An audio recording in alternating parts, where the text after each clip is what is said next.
सी language सीखने की series में आज हम देखेंगे कि मेन फंक्शन क्या होता है, प्रिंटफ फंक्शन क्या होता है और स्कैनफ फंक्शन क्या होता है। तो सबसे पहले हम समझते हैं कि मेन फंक्शन क्या होता है सी लैंग्वेज में। तो main function is a user defined function. Main एक यूज़र डिफाइंड फंक्शन होता है, यानी कि इसको यूज़र डिफाइन करता है, इसका कोई पहले से प्री डिफाइंड मीनिंग नहीं होता है। ठीक है, तो और ये क्या होता है, एक इम्पॉर्टेंट पार्ट होता है सी प्रोग्राम का। मतलब कि बिना मेन फंक्शन के आप सी प्रोग्राम में कोई भी सी प्रोग्राम नहीं बना सकते। तो ये होता है मेन फंक्शन का पर्पस या मेन फंक्शन का एडवांटेज सी लैंग्वेज में। तो एक वर्ड बार बार आ रहा है, फंक्शन क्या होता है, तो मैं फंक्शन को थोड़ा सा एक्सप्लेन करता हूँ। उसके अलावा आगे एक फंक्शन फुल टॉपिक है, तो उस पर आगे चर्चा की जाएगी। अभी सिंपल वर्ड में समझते हैं कि मेन फंक्शन क्या होता है। तो मेन फंक्शन क्या होता है, तो फंक्शन होता है सेट ऑफ स्टेटमेंट या इंस्ट्रक्शंस अचीविंग सम गोल्स।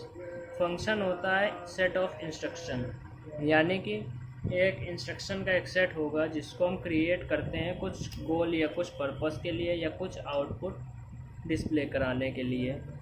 ठीक है, तो मेन फंक्शन कंटेन करता है, कोई भी फंक्शन हो वो सेट ऑफ स्टेटमेंट कंटेन करता है।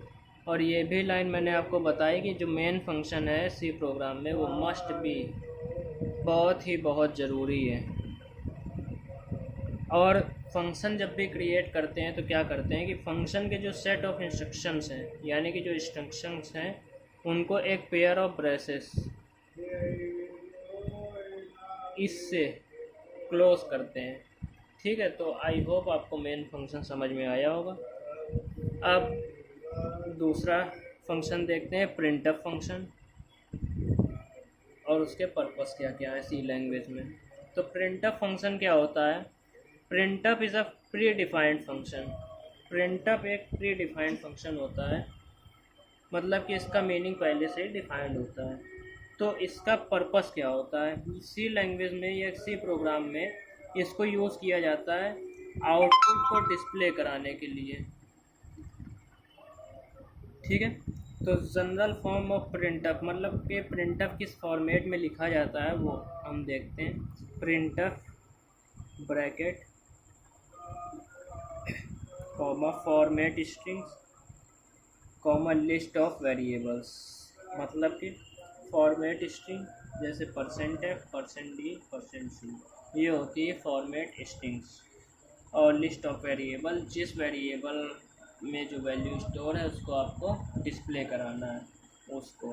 ठीक है, जैसे कि आपको मान लीजिए 2 नंबर के सम का आउटपुट डिस्प्ले कराना है, तो एक वेरिएबल है सम जिसमें कि 2 नंबर का सम कंटेन है। ठीक है, तो उसको हम प्रिंट कराएंगे, अगर डिस्प्ले कराएंगे तो लिखेंगे %d सम। अब देखते हैं कुछ फॉर्मेट स्ट्रिंग, जैसे %f जो है यूज़ किया जाता है रियल वैल्यू को प्रिंट कराने के लिए, %d इंटीजर टाइप वैल्यू को प्रिंट कराने के लिए, %c कैरेक्टर वैल्यू को प्रिंट कराने के लिए हम यूज़ करते हैं। अब हम देखते हैं स्कैनफ फंक्शन क्या होता है सी लैंग्वेज में। तो सी लैंग्वेज में स्कैनफ फंक्शन जो होता है वो भी एक यूज़र डिफाइंड फंक्शन होता है। इसका हम यूज़ करते हैं इनपुट को रिसीव करने के लिए। ठीक है, इसका हम यूज़ करते हैं इनपुट को रिसीव करने के लिए। मतलब कि आप यूज़र हैं, आपको जैसे 2 नंबर का सम कराना है, तो किन 2 नंबर का सम कराना है, जैसे कि 5-4 का सम कराना है, तो आप 5-4 उसको इनपुट देंगे। तो इनपुट कराने के लिए हम किसका यूज़ करते हैं, स्कैनफ फंक्शन का। स्कैनफ फंक्शन का फॉर्म क्या होता है, जनरल फॉर्म किस फॉर्म में लिखते हैं, तो स्कैनफ फंक्शन उसमें format string comma address of operator, उसके बाद लिस्ट ऑफ वेरिएबल्स।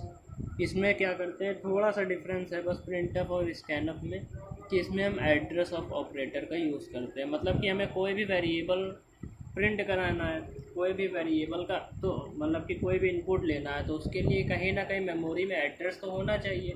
तो इसके लिए हम एड्रेस ऑफ ऑपरेटर का यूज़ करते हैं। आई होप आपको ये प्रिंटअप मेन फंक्शन और स्कैनअप फंक्शन समझ में आया होगा। अगर वीडियो आपके लिए यूज़फुल हो, वीडियो अच्छी लगी हो तो अपने मित्रों के साथ शेयर करें। Thank you for watching this video.